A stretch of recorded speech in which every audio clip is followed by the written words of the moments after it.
Episode 27।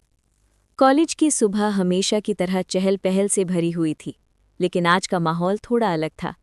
कल रात से ही पूरी कैंपस में एक ही चर्चा थी, समर और उसकी टीम ने आकाश को हरा दिया। कई लोग इसे सिर्फ एक जीत मान रहे थे, लेकिन कुछ छात्रों के लिए ये कॉलेज की राजनीति का सबसे बड़ा मोड़ था। समर, श्रद्धा, करण और प्रिया जब क्लास की ओर जा रहे थे तो उन्हें महसूस हुआ कि सबकी निगाहें उन पर टिकी हुई हैं। कुछ लोग मुस्कुरा रहे थे तो कुछ ताने भरी नजरों से देख रहे थे। करण ने धीरे से कहा, मुझे तो लग रहा है हम किसी फिल्म के हीरो बन गए हैं। देखो, सब हमें ऐसे देख रहे हैं जैसे हमसे ऑटोग्राफ मांगने वाले हों। श्रद्धा ने हल्की मुस्कान दी, लेकिन उसके चेहरे पर गंभीरता भी थी। हीरो बनने से ज्यादा मुश्किल होता है हीरो बने रहना करण। हमें अब और ज्यादा सावधान रहना होगा। कॉलेज की कैंटीन में जब वे पहुंचे तो वहां दो अलग अलग टेबल्स पर छात्रों के समूह बैठे थे। एक तरफ वे लोग थे जो समर और उसकी टीम को सपोर्ट कर रहे थे, और दूसरी तरफ आकाश के समर्थक। प्रिया ने ये देखा और चिंतित होकर बोली, ये ठीक नहीं है। कॉलेज का माहौल अब दो हिस्सों में बंट रहा है। इससे तो और बड़ी समस्या खड़ी हो जाएगी। समर ने शांत स्वर में कहा, यह होना ही था। जब भी कोई बदलाव लाने की कोशिश करता है तो लोगों के बीच खाई पैदा होती है। कुछ लोग साथ आते हैं और कुछ विरोध करते हैं। हमें बस ये देखना है कि हम इस माहौल को कैसे संभालते हैं। करण ने मजाकिया अंदाज में कहा, मतलब अब हम सिर्फ खिलाड़ी या स्टूडेंट नहीं रहे, हमें नेता की तरह भी सोचना पड़ेगा। ओह, अब तो मैं खुद को करण गांधी समझ रहा हूं। सब हंस पड़े, लेकिन हंसी के पीछे एक गहरी चिंता छुपी थी। दूसरी ओर आकाश अपने रूम में बैठा गुस्से में टेबल पर हाथ मार रहा था। उसकी आंखों में जलन थी और चेहरे पर हार का बोझ साफ झलक रहा था। उसने अपनी टीम से कहा, ये लोग सोचते हैं कि उन्होंने मुझे हरा दिया। ये उनकी सबसे बड़ी भूल है। मैं उन्हें ऐसी सजा दूंगा कि याद रखेंगे। उसकी टीम का एक लड़का बोला, लेकिन आकाश, इस बार उन्होंने बहुत मजबूत प्लान बनाया था। अगर हमें उन्हें हराना है तो हमें भी अलग सोचना होगा। आकाश ने ठंडी मुस्कान दी, अलग तो मैं सोच ही रहा हूं। अब खेल सिर्फ मैदान पर नहीं होगा। मैं उनकी जिंदगी के हर हिस्से में जाऊंगा, क्लास, दोस्ती, यहाँ तक कि रिश्तों में भी। और जब उनका हर सहारा टूट जाएगा तब वे खुद गिर पड़ेंगे। उसकी आंखों में नफरत की आग साफ दिखाई दे रही थी। अगले दिन क्लास में प्रोफेसर ने एक बड़ा अनाउंसमेंट किया, इस बार कॉलेज का इंटर यूनिवर्सिटी चैलेंज आयोजित होने जा रहा है। इसमें हमारे कॉलेज की एक ही टीम हिस्सा लेगी और वही टीम पूरे कॉलेज का प्रतिनिधित्व करेगी। पूरे क्लास में खुसुर-फुसुर शुरू हो गई। सब जानते थे कि ये मौका बेहद खास है। प्रोफेसर ने आगे कहा, इस बार चयन की प्रक्रिया अलग होगी। टीम बनाने के लिए कॉलेज के अंदर एक बड़ा ऑडिशन और फिर प्रतियोगिता होगी। जीतने वाली टीम ही इंटर यूनिवर्सिटी चैलेंज में जाएगी। ये सुनकर समर और उसकी टीम के चेहरों पर चमक आ गई। श्रद्धा ने धीरे से कहा, यही है वो मौका जिसका हमें इंतजार था। अगर हम ये जीतते हैं तो पूरी यूनिवर्सिटी में हमारी पहचान बन जाएगी। लेकिन आकाश के चेहरे पर एक खतरनाक मुस्कान फैल गई। और ये ही है मेरा असली मंच, उसने सोचा। क्लास के बाद समर और श्रद्धा अकेले बैठ गए। समर ने कहा, मुझे पता है कि आकाश ये मौका हाथ से जाने नहीं देगा। वो जरूर कोई चाल चलेगा। श्रद्धा ने गंभीरता से जवाब दिया, हाँ, लेकिन यही तो हमारी असली परीक्षा है।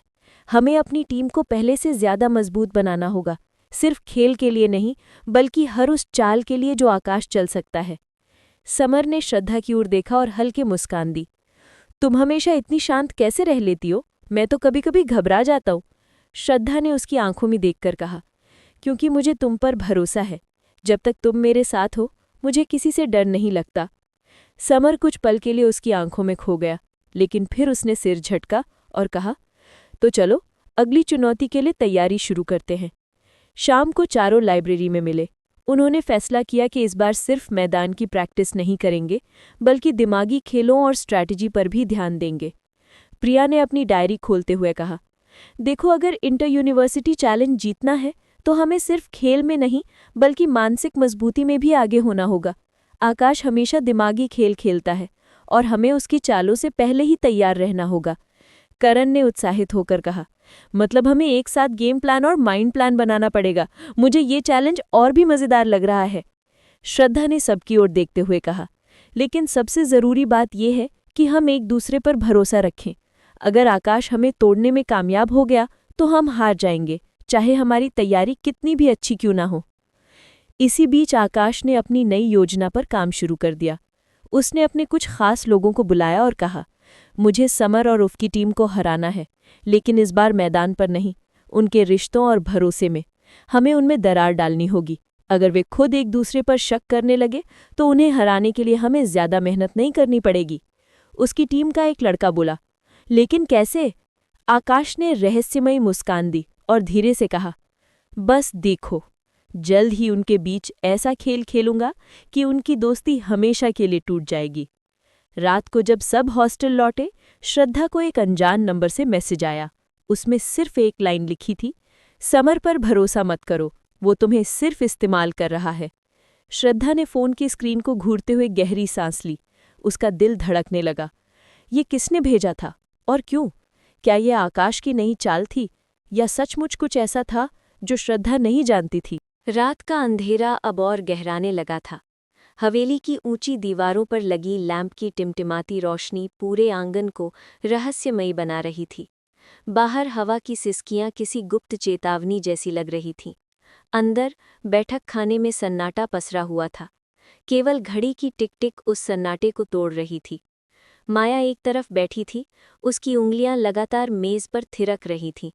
ये उसकी घबराहट का सबसे साफ संकेत था। देव उसके सामने गहरी कुर्सी पर बैठे, आंखें बंद किए, जैसे किसी गहरी सोच में डूबे हों। कुछ कहना चाहती हो? देव ने अचानक आंखें खोलीं। उनकी आवाज़ धीमी थी, लेकिन उसमें एक अजीब सा दबाव था। माया ने एक पल को उनकी आंखों में झांका। कहना बहुत कुछ है, पर डर लगता है कि कहीं सच कहने की कीमत बहुत भारी ना चुकानी पड़े। देव हल्के से मुस्कुराए। सच की कीमत हमेशा भारी होती है माया, लेकिन ये मत भूलो कि झूठ की कीमत उससे भी दुगनी होती है। उनकी ये बात माया को भीतर तक हिला गई। वो जानती थी कि देव सिर्फ उसके बारे में नहीं, बल्कि अपनी जिंदगी के उन रहस्यों के बारे में भी कह रहे थे जिन्हें उन्होंने बरसों छुपाकर रखा था। अचानक हवेली के दरवाजे पर तेज दस्तक हुई। दोनों चौंक उठे। देव ने इशारे से गार्ड को बुलाया और दरवाज़ा खुलवाया। सामने वही शख्स खड़ा था, अर्जुन। अर्जुन के चेहरे पर थकान और तनाव साफ झलक रहा था। मुझे आप दोनों से तुरंत बात करनी है, ये इंतज़ार नहीं कर सकता। देव ने एक पल के लिए उसकी तरफ देखा, फिर गंभीर स्वर में कहा, आओ। अर्जुन अंदर आया और बैठते ही कहा, मुझे सबूत मिल गए हैं, लेकिन ये सबूत जितने खतरनाक हैं उतने ही ज़रूरी भी।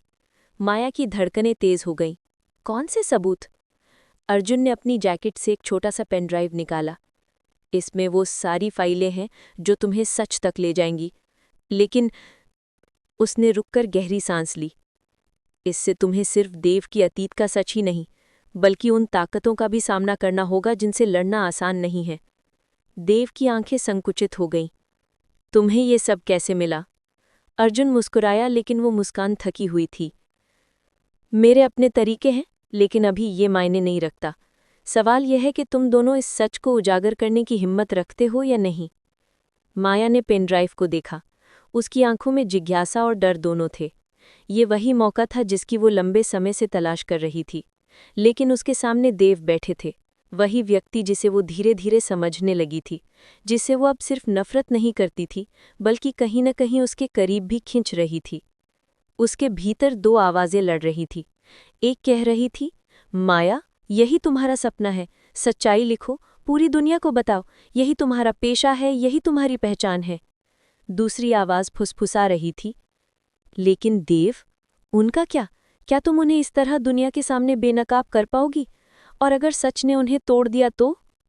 देव उसकी आंखों में झांकते रहे। क्या चाहती हो माया, इस फाइल को खोलना या इसे नष्ट करना? माया ने कांपते हुए कहा, मुझे सोचने के लिए समय चाहिए। देव ने हल्की सी मुस्कान के साथ कहा, समय तो हर किसी को चाहिए होता है, लेकिन कभी कभी सच इंतजार नहीं करता। उस रात माया अपने कमरे में गई तो नींद उसकी आंखों से कोसों दूर थी। उसने पेनड्राइव को मेज पर रखा और उसे घूरती रही। वो खुद से सवाल करती रही कि क्या मैं सच में तैयार हूँ क्या ये सिर्फ देव की कहानी है या इसमें मेरा भी कोई हिस्सा जुड़ा हुआ है? जैसे ही उसने पेनड्राइव उठाने के लिए हाथ बढ़ाया, दरवाजे पर दस्तक हुई। माया, ये देव की आवाज़ थी। वो चौंक गई। हाँ, अंदर आइए। देव कमरे में आए। उनके हाथ में एक पुरानी डायरी थी। शायद तुम्हें ये भी देखनी चाहिए इससे पहले कि तुम कोई फैसला लो। माया ने डायरी ली और उसके पन्ने पलटने लगी। ये देव की माँ की डायरी थी। उसमें लिखा था, मेरे बेटे को हमेशा अकेला महसूस होता है। उसकी दुनिया में बहुत पैसा है लेकिन प्यार बहुत कम। मैं चाहती हूँ कि एक दिन उसे कोई ऐसा मिले जो उसे सिर्फ उसके नाम या दौलत के लिए नहीं, बल्कि उसके दिल के लिए चाहे। माया की आंखें नम हो गईं। उसने देव की तरफ देखा। उनकी आंखों में भी नमी थी। देव ने धीरे से कहा, अब बताओ माया, क्या तुम मुझे सिर्फ एक कहानी समझती हो या एक इंसान? कुछ देर तक माया चुप रही। फिर उसने कहा, मैं तुम्हें एक कहानी भी समझती हूँ और एक इंसान भी। लेकिन सच्चाई तो सामने आनी ही चाहिए, चाहे जितनी कड़वी क्यों ना हो। देव ने गहरी सांस ली और कुर्सी पर बैठ गए। तो तैयार हो जाओ माया, क्योंकि जो आने वाला है वो हम दोनों को बदल देगा। कमरे में सन्नाटा था, लेकिन उस सन्नाटे के भीतर भी बेचैनी की धड़कन साफ सुनाई दे रही थी। मेज पर रखा पेनड्राइव अब एक साधारण वस्तु नहीं रहा, वो एक ऐसा रहस्य बन चुका था जो कई जिंदगियों को बदल सकता था। माया ने पेनड्राइव को हाथों में उठाया। उसकी उंगलियां कांप रही थी। वो इसे लैपटॉप में लगाने के लिए आगे बढ़ी ही थी कि देव ने उसका हाथ रोक लिया। क्या तुम वाकई तैयार हो? देव की आवाज़ में नरमी भी थी और चेतावनी भी। माया ने उसकी आंखों में देखा। शायद मैं कभी तैयार न हो पाऊं, लेकिन अगर अब पीछे हट गई तो ये मेरे पेशे, मेरी जिम्मेदारी और मेरे अस्तित्व से गद्दारी होगी। देव ने एक गहरी सांस ली। ठीक है, पर याद रखना, इसमें जो भी होगा उसके बाद हमारी जिंदगी पहले जैसी नहीं रहेगी। माया ने पेनड्राइव को जोड़ा। स्क्रीन पर कई फोल्डर उभर आए। उनमें नाम थे project x, Raichand files, confidential और सबसे ऊपर लिखा था द बिगिनिंग। माया का दिल तेजी से धड़कने लगा। उसने सबसे पहले द बिगिनिंग पर क्लिक किया। स्क्रीन पर पुरानी तस्वीरें सामने आईं। एक जवान लड़का जिसकी आंखों में महत्वाकांक्षा और मासूमियत दोनों थीं। तस्वीर के नीचे लिखा था देव रायचंद, 18 ईयर्स। माया ने देव की तरफ देखा। ये तुम हो? देव ने हल्के से सिर हिलाया। हाँ, वो वक्त जब मैं सिर्फ सपनों में जी रहा था, हकीकत से अनजान। फिर वीडियो चलने लगा। उसमें देव के पिता एक गुप्त मीटिंग में दिखाई दिए। उनकी आवाज़ गूंज रही थी। हमारा नाम और हमारी ताकत कभी कमज़ोर नहीं पड़नी चाहिए। अगर इसके लिए हमें कुछ गलत करना पड़े तो हम करेंगे। पैसा और ताकत, यही हमारी असली विरासत है। माया का दिल बैठ गया। उसने देव की तरफ देखा। उनकी आंखें बंद थीं, जैसे वो इस सच को बार बार जी चुके हों। माया ने दूसरा फोल्डर खोला, प्रोजेक्ट एक्स। उसमें कई डॉक्यूमेंट्स थे, जिनमें अवैध सौदों, ब्लैक मनी और उन नेताओं के नाम दर्ज थे जो रायचंद साम्राज्य से जुड़े हुए थे। हो भगवान! माया के होंठ कांप उठे। ये तो पूरा सिस्टम हिला सकता है, देव ने धीमी आवाज में कहा। इसीलिए मैंने तुम्हें शुरुआत में रोका था माया। तुम सोचती हो ये सिर्फ मेरा सच है, लेकिन ये खेल बहुत बड़ा है। यहाँ सिर्फ मैं नहीं बल्कि कई जिंदगियां दांव पर हैं। माया के दिल में एक भयानक डर घर कर गया। उसे समझ आया कि ये सिर्फ एक पत्रकारिता का स्कूप नहीं है, बल्कि एक जंग है। तभी कमरे का दरवाज़ा खुला और अर्जुन अंदर आया। उसके चेहरे पर तनाव और तेजी थी। तुम दोनों को तुरंत सावधान रहना होगा। मैंने सुना है कि वो लोग अब एक्टिव हो चुके हैं। उन्हें भनक लग गई है कि ये फाइलें अब सुरक्षित नहीं है। माया ने घबराकर पूछा, मतलब वो हमें निशाना बना सकते हैं? अर्जुन ने गंभीरता से कहा, सिर्फ निशाना नहीं, वो हमें मिटाने की कोशिश करेंगे। देव ने तुरंत आदेश दिया, हवेली की सुरक्षा दोगुनी कर दो और माया अब तुम कहीं अकेली नहीं जाओगी। माया ने गुस्से से कहा, तो क्या करूं? कमरे में बंद होकर बैठ जाऊं? सच को दबाकर रख दूं? देव ने उसकी आंखों में देखा। मैं तुम्हें सच से नहीं रोक रहा हूं माया, मैं तुम्हें मौत से रोक रहा हूं। माया देव के सामने खड़ी हो गई। तुम्हें लगता है मैं डर जाऊंगी? मैंने इस पेशे को इसलिए नहीं चुना था कि सिर्फ आसान कहानियां लिखूं। मैं जानती थी कि एक दिन मुझे ऐसी लड़ाई लड़नी पड़ेगी, और अब जब मौका आया है तो मैं पीछे नहीं हट सकती। देव ने उसका हाथ पकड़ लिया। और अगर इस लड़ाई में तुम मुझे खो दो तो क्या तुम इसके लिए तैयार हो? माया की आंखें भर आईं। अगर मैंने सच को खो दिया तो मैं पहले ही तुम्हें खो दूंगी देव, क्योंकि मैं तुम्हें झूठ पर टिके हुए देख ही नहीं सकती। उनके बीच कुछ पल का खामोश तूफान चला। दोनों एक दूसरे को देख रहे थे, दो दिल, दो इच्छाएं, लेकिन एक ही जंग। देव ने धीरे से कहा, ठीक है, अगर तुम लड़ना चाहती हो तो मैं तुम्हारे साथ हूं, लेकिन तुम्हें एक और चीज जाननी होगी। उसने माया को वही डायरी दी जो उसने पिछली रात को थमाई थी। इसमें मेरी माँ की आखिरी लिखी बातें हैं।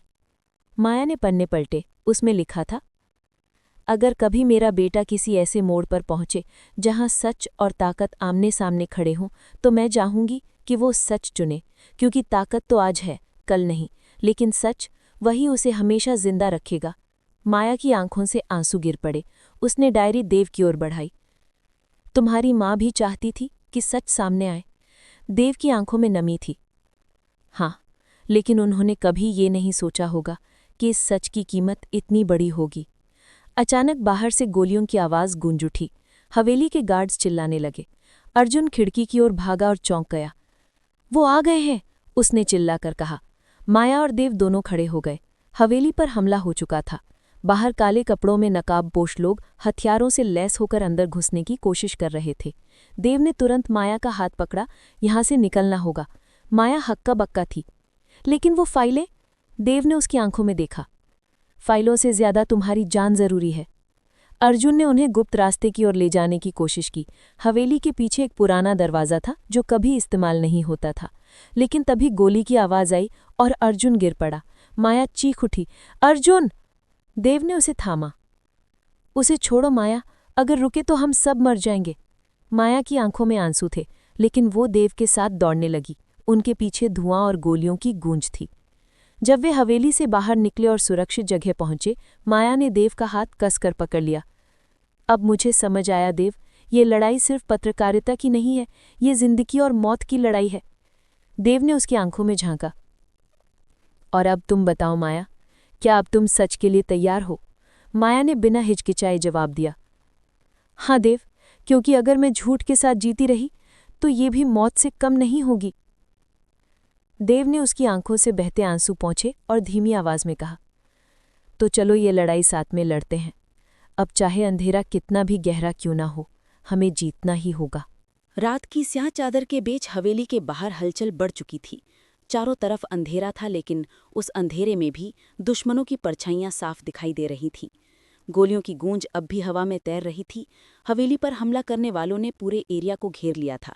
देव और माया एक पुरानी सुरंग से होकर बाहर निकलने की कोशिश कर रहे थे। सुरंग नम और अंधेरी थी।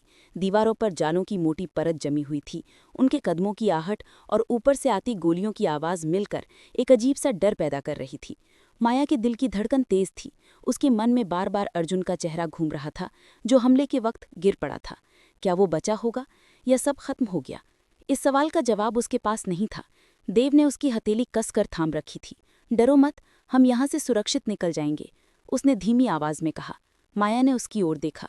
सिर्फ यहाँ से निकलना ही काफ़ी नहीं है देव, हमें उन सबको बेनकाब करना होगा, वरना ये हमला दोबारा भी हो सकता है। देव ने कुछ पल चुप रहकर जवाब दिया, तुम्हारी जिद अब मेरी भी जिद है। सुरंग उन्हें हवेली से लगभग आधा मील दूर एक पुराने मंदिर के पीछे ले आई। वहाँ हवा ठंडी और सन्नाटा गहरा था। चारों तरफ पेड़ खड़े थे, जिनकी परछाइयां रहस्यमयी लग रही थीं। देव ने गहरी सांस ली। यहाँ से हमें सुरक्षित निकलना आसान होगा, लेकिन? माया ने तुरंत पूछा, लेकिन क्या? देव ने उसकी आंखों में देखा। लेकिन अब हमें लगातार चलते रहना होगा। वे लोग सिर्फ हवेली तक सीमित नहीं रहेंगे, वे हमें ढूंढने हर जगह आएंगे। माया ने हिम्मत जुटाकर कहा, तो हमें उन्हें हर कदम पर मात देनी होगी। तभी पीछे से एक जानी पहचानी आवाज आई, तुम दोनों वाकई पागल हो, मुझे छोड़कर भाग निकले? देव और माया दोनों चौंक गए। सामने अर्जुन खड़ा था, जख्मी लेकिन जिंदा। उसके कंधे पर गोली छूकर निकली थी। खून बह रहा था, लेकिन चेहरे पर वही जज्बा था। माया की आंखों से आंसू छलक पड़े। अर्जुन, हमें लगा कि तुम। अर्जुन मुस्कुराया, इतनी आसानी से मरने वाला नहीं हूं। देव उसके पास आया और उसका कंधा सहारा दिया। तुम्हें आराम की जरूरत है। अर्जुन ने सिर हिलाया, आराम बाद में, अभी हमें आगे बढ़ना होगा। मैंने उन लोगों की बातचीत सुनी है, वे सिर्फ हवेली नहीं बल्कि शहर भर में अपने जाल फैला चुके हैं। अब हम जहां भी जाएंगे हमें नजर रखा जाएगा। देव ने पेन ड्राइव को जेब से निकाला और अर्जुन को दिखाया। यहाँ सबूत हैं, यही उनकी कमजोरी है। अर्जुन ने गंभीरता से कहा, सिर्फ सबूत काफ़ी नहीं होंगे देव, हमें ये तय करना होगा कि इन्हें कहाँ और कैसे इस्तेमाल किया जाए। अगर गलत हाथों में चले गए तो ये हमें ही निगल जाएंगे। माया ने दृढ़ता से कहा, तो हमें सही मंच चुनना होगा, और वो मंच है जनता। ये फाइलें सिर्फ कोर्ट या पुलिस के पास नहीं जानी चाहिए, इन्हें लोगों के सामने लाना होगा, तभी उनका असली चेहरा उजागर होगा। देव ने माया की आंखों में देखा, उसकी आवाज़ में विश्वास की लौ थी। ठीक है, लेकिन इसे करने के लिए हमें वक्त और सुरक्षित रास्ता चाहिए। कुछ देर की चुप्पी के बाद माया अचानक बोल पड़ी, देव, एक सवाल पूछूं? देव ने उसे देखा। क्या? माया की आंखों में बेचैनी थी। अगर इस पूरी जंग में हम में से कोई एक बचा और दूसरा चला गया तो क्या तुम आगे बढ़ पाओगे? देव ने बिना झिझके कहा, नहीं, क्योंकि तुम्हारे बिना मेरी लड़ाई अधूरी है। माया की आंखें भर आईं। उसने धीमी आवाज में कहा, तो वादा करो, हम दोनों जिंदा रहेंगे, चाहे हालात कैसे भी हों। देव ने उसका चेहरा अपने हाथों में थाम लिया। वादा करता हूँ, हम जिंदा रहेंगे और जीतेंगे भी। अर्जुन ने हल्की मुस्कान के साथ कहा, अगर तुम्हारा इमोशनल ड्रामा खत्म हो गया हो तो अब चलें, क्योंकि दुश्मन हमारे पीछे जरूर आ रहे होंगे। तीनों शहर की ओर बढ़े। रास्ता सुनसान था, लेकिन अचानक सड़क पर 3 काली एसयूवी उनके सामने आकर रुकी। उनमें से नकाबपोश हथियारबंद लोग बाहर निकले। माया का दिल जोर से धड़का। वे हमें ढूंढ चुके हैं। देव ने तुरंत माया को पीछे किया और अर्जुन के साथ खड़ा हो गया। माया, तुम भागो, हम इन्हें रोक लेंगे। माया ने गुस्से से कहा, नहीं, हर बार तुम मुझे भागने को क्यों कहते हो? ये लड़ाई सिर्फ तुम्हारी नहीं है, मैं भी इसका हिस्सा हूँ। देव उसकी जिद देखकर कुछ कह नहीं पाया। हमलावरों ने चारों तरफ से घेर लिया, लेकिन तभी दूर से पुलिस की गाड़ियों की सायरन की आवाज आई। नकाबपोश लोग एक दूसरे को देखकर झटपट अपनी गाड़ियों में लौटे और भाग निकले। अर्जुन ने हैरानी से कहा, ये पुलिस यहाँ कैसे आ गई? देव ने शक से कहा, शायद ये भी उनके खेल का हिस्सा हो। तीनों को पुलिस स्टेशन ले जाया गया। वहां का माहौल असामान्य था। अफसर ने उन्हें देखकर कहा, आप तीनों को हमारे साथ आना होगा, हमें पूछताछ करनी है। देव ने सख्ती से कहा, पूछताछ या गिरफ्तारी? अफसर मुस्कुराया, गिरफ्तारी नहीं, लेकिन आप सुरक्षित भी नहीं हैं। ये मामला बहुत बड़ा हो चुका है। माया ने धीरे से देव के कान में कहा, मुझे डर लग रहा है, क्या ये सब उनके लोग हो सकते हैं? देव ने उसकी ओर देखा, हो सकता है, हमें बहुत सावधान रहना होगा। जैसे ही वे थाने के अंदर गए, माया ने नोटिस किया कि कुछ पुलिसकर्मी लगातार उन पर नजर रख रहे थे। उनकी आंखों में अजीब सी चमक थी। अर्जुन ने धीरे से कहा, देव, ये सब ठीक नहीं लग रहा है, हमें यहाँ से तुरंत निकलना होगा।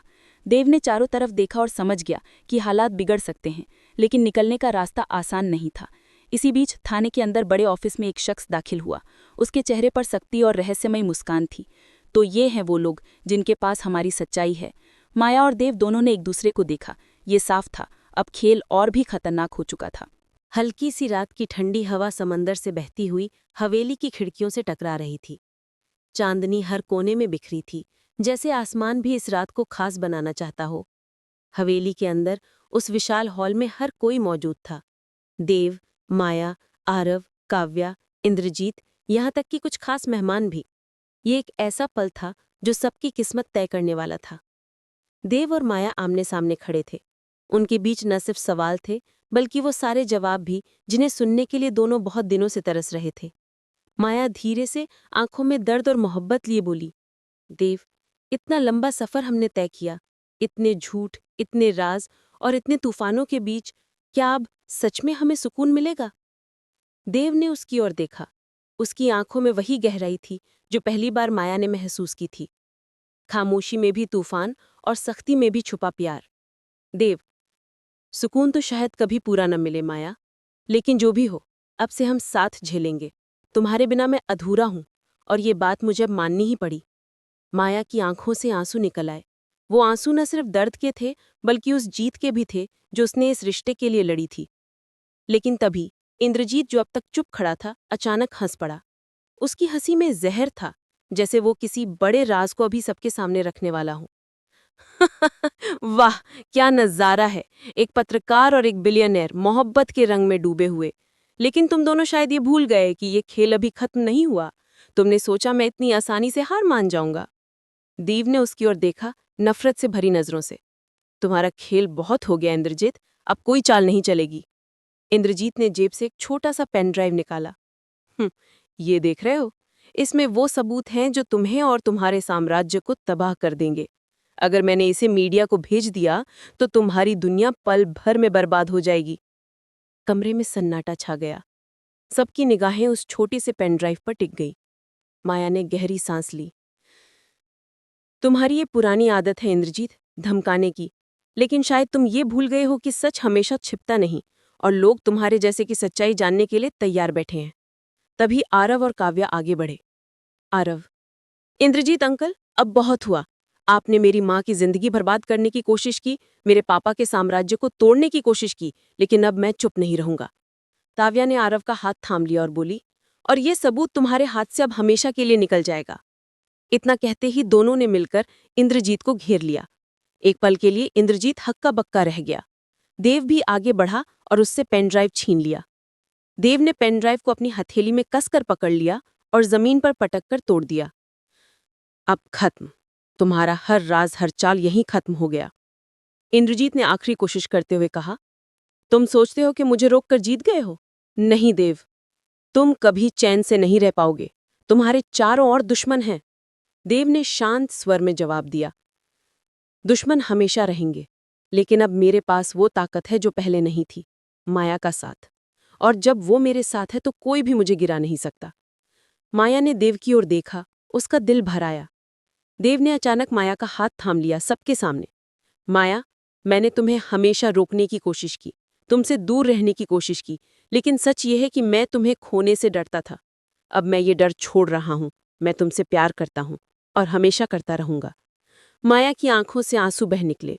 उसके होठों पर हल्की सी मुस्कान आई। मैं भी तुमसे प्यार करती हूं देव, और ये लड़ाई, ये दर्द, ये आंसू सब इसलिए झेले क्योंकि तुम्हारे बिना मेरी दुनिया अधूरी थी। देव ने उसे अपने सीने से लगा लिया। हॉल में खड़े सभी लोग इस नज़ारे को देख मुस्कुरा उठे। आरव और काव्या भी एक दूसरे की ओर देख रहे थे। उनके चेहरे पर भी मुस्कान थी, जैसे उन्हें भी अब अपनी राह साफ दिखाई देने लगी हो। आरव, धीरे से, अब शायद हमारी जिंदगी भी बदलने वाली है। हाँ, अब हमें भी अपना सफर खुद तय करना है। दोनों ने हाथ थाम लिया। देव और माया हवेली की बालकनी में खड़े होकर समंदर की लहरों को देख रहे थे। हवा में हल्की ठंडक थी और चांद की रोशनी दोनों के चेहरों पर पड़ रही थी। माया, ये तो बस एक शुरुआत है देव। असली लड़ाई बाहर की दुनिया में है। हमें अभी बहुत कुछ साबित करना है। देव ने उसकी ओर देखा और मुस्कुराया। हाँ, लेकिन इस बार हम अकेले नहीं होंगे, मैं और तुम साथ साथ।